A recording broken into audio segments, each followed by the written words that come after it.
Consider this situation. You've got a great product, solid margins, you're paying for Google Shopping ads, everything should be working. But in reality, your product is basically sitting on the bottom shelf of a grocery store in a dark aisle behind something nobody wants. Nobody sees your product. And then you're staring at your dashboard wondering why ROAS is stuck at 2-to-1. Return on ad spend, or ROAS, is the metric that really matters for e-commerce. And we regularly see 4 and 5-to-1 ROAS in campaigns without tricks and automation and massive budgets.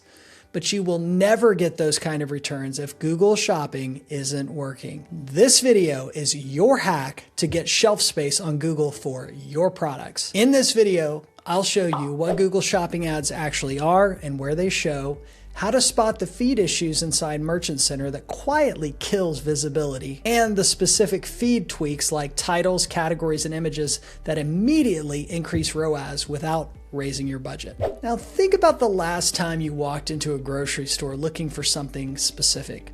Maybe it was cereal or coffee. Did you buy the best product in the building? Probably not. You bought the one you could actually find. The products that sell aren't always better. They're just easier to see. They're at eye level. They have clear labels, clean packaging, and you instantly understand what they are and who they're for. Now think about the products you didn't buy. They weren't necessarily bad, they were just hidden. Google Shopping works the exact same way.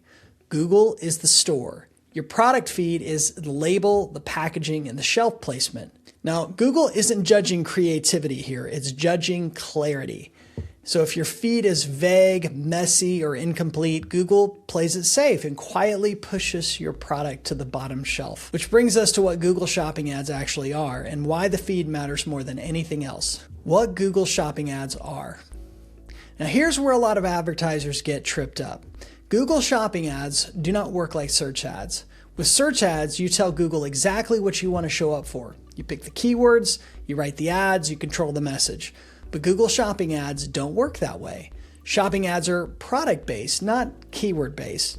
So you don't tell Google, show this product for this search. Instead, Google looks for the product and they decide when your product should show, where it should show, and who should see it. And it makes those decisions mostly based on the data in your feed. That is why Google Shopping ads can show at the top of Google search, in the shopping tab, across the display network, and even inside Performance Max campaigns. Same product, same feed, different placements. So if Google understands your product clearly, it feels confident to show it more often. But if it doesn't, it limits the exposure for your products. And this is the key mindset shift. If your feed is weak, no campaign structure can fully fix it. You could have the cleanest shopping campaign in the world, but if Google can't confidently classify your product, it just doesn't compete very hard in the auctions. This is why the next place you always want to look for isn't in your campaign settings, it's in Merchant Center. Google Merchant Center health equals visibility. So before you touch your bids or your budgets, you always start with the Google Merchant Center. Merchant Center is where your product feed actually lives, and it tells you everything Google thinks about your products. You can see how many products are approved. You can see how many are limited. You can see how many are disapproved and why. A really common mistake is assuming, well, the feed exists, so it must be fine.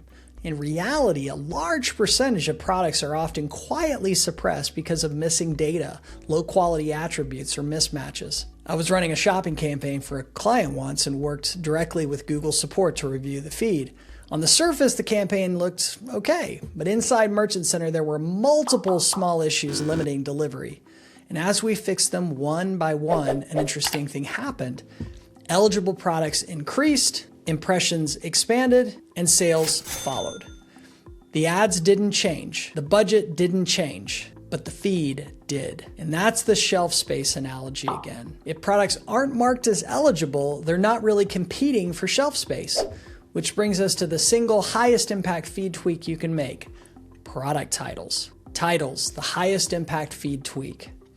If you only fix one thing in your product feed, make it this. Your product title is the single most important attribute in Google Shopping.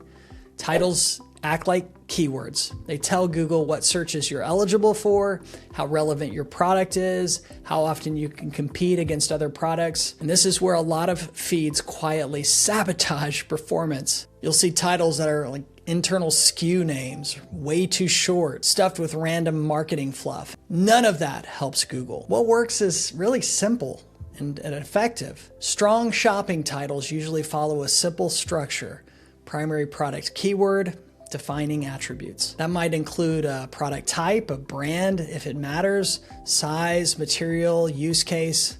For example, men's waterproof hiking boots, leather, wide, fit, trail ready. No hype, just clarity. When stores restructure titles to match how customers actually search, something interesting happens. Impressions go up, click volume increases, and ROAS improves, often without touching the bids, because Google is matching the product more efficiently. Once your titles get you on the right shelf, the next question becomes, how does Google confirm that your product really belongs there? Descriptions, categories, and product types. Product descriptions matter less than titles, but they still matter, especially if you're running Performance Max. Descriptions help Google understand context, they reinforce relevance, and they support longer tail matching. Best practice here is simple. Write for clarity, not for ads. Explain what the product is and who it's for. Use natural variations, not keyword stuffing. One mistake I see a lot is copying the manufacturer descriptions word for word. That does not help your brand stand out. It doesn't give Google much confidence either. Then there are the two attributes that are almost always ignored, but quietly are very important: Google product category and product type. Google product category is strongly recommended. If it's wrong, eligibility can suffer. Product type is fully customizable.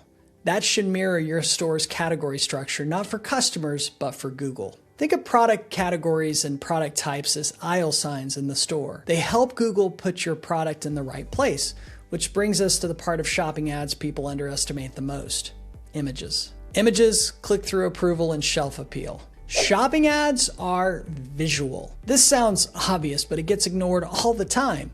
Your image is often the first thing people notice before your title, before your price, and Google watches how people interact with it. Poor images hurt you twice. They reduce your click-through rate, and they can limit approval or placement. High-performing shopping images are boring in the best way. Clean background, product clearly visible, no watermarks, no overlays, high resolution. If your image wouldn't stand out next to competitors on the same shelf, the feed is working against you. Better images increase your click-through rate, and higher click-through improves performance without raising your bids. That's free efficiency. And once someone clicks, Google still needs to trust that what they see matches what you promised. GTINs, pricing, and availability. There are a few feed attributes that don't feel exciting, but they still matter. If your products should have a GTIN or UPC and they're missing, Google treats them as lower confidence listings. That usually means lower impression share, fewer competitive placements, being outranked by identical products with identifiers. Pricing mismatches create even bigger problems. So if your feed price doesn't match the website, products get disapproved, trust signals drop, deliverability gets limited, and availability matters in the same way. Out-of-stock products that linger in feeds waste opportunity and hurt the confidence of your listings. A clean, consistent feed doesn't just help eligibility, it helps your product compete harder in the auction. And this becomes even more important once Performance Max enters the picture. Why feed optimization improves Performance Max campaigns. PMax campaigns rely heavily on your product feed. If your feed is strong, matching improves and shopping placements expand. Automated systems have better inputs. If the feed is weak, Performance Max tends to waste spend on low quality matches. When PMax underperforms, the campaign structure is rarely the root issue. The feed usually is.